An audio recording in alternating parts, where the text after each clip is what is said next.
Maemo a tsitsipane pakeng sa boraditekesi ba maeto a malelele le a makgutshwane Qwaqwa Taxi Association e re e batla hore ditekesi tse sebetsang di se molaong di emise hanghang ka tshebetso.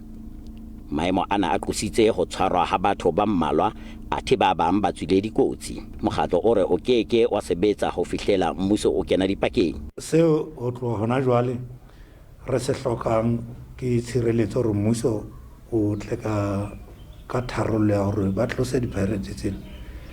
Pirates tse a se tsa batho bothong ba hlophehile, ke tsa batho ba nang le tjhelete ba sebetsang mmusong. Re ntse re na le bopaki ba batho ba sebetsang ba nang le ntho tseno, ke tsa bona. Re sa siile matswantle bo ma Nigeria bo mang ba na le tsona. Boraditekesi ba sebetsang ka ntle ho molao ba re ba keke ba emisa ka tshebetso ho fihlela ba fuwe tokomane tsa ho sebetsa ke mmuso, empa ba re ha se nnete hore ha ba batle ho kena dipuisanong le boraditekesi ba sebetsang ho latela molao. Nnete ko re ngwaneso re kene molaong, re sena tumelo ba molaong, empa ho batla ho sebedisana le Qwauta re a batla ho sebedisana le bona ke bona ba sa batleng ho sebedisana le rona. Hobane bontate ba ile ka mono ba lo batla mosebetsi, ba lo kopa mosebetsi hore ka sebetsang jwang, empa kana ba batho ba ithotse. Maemo ana a amme bapalami ka tsela e mpe. Ta re kgone ho palama, a kgone ho fumana transport ya go fihle sekolong ka nako.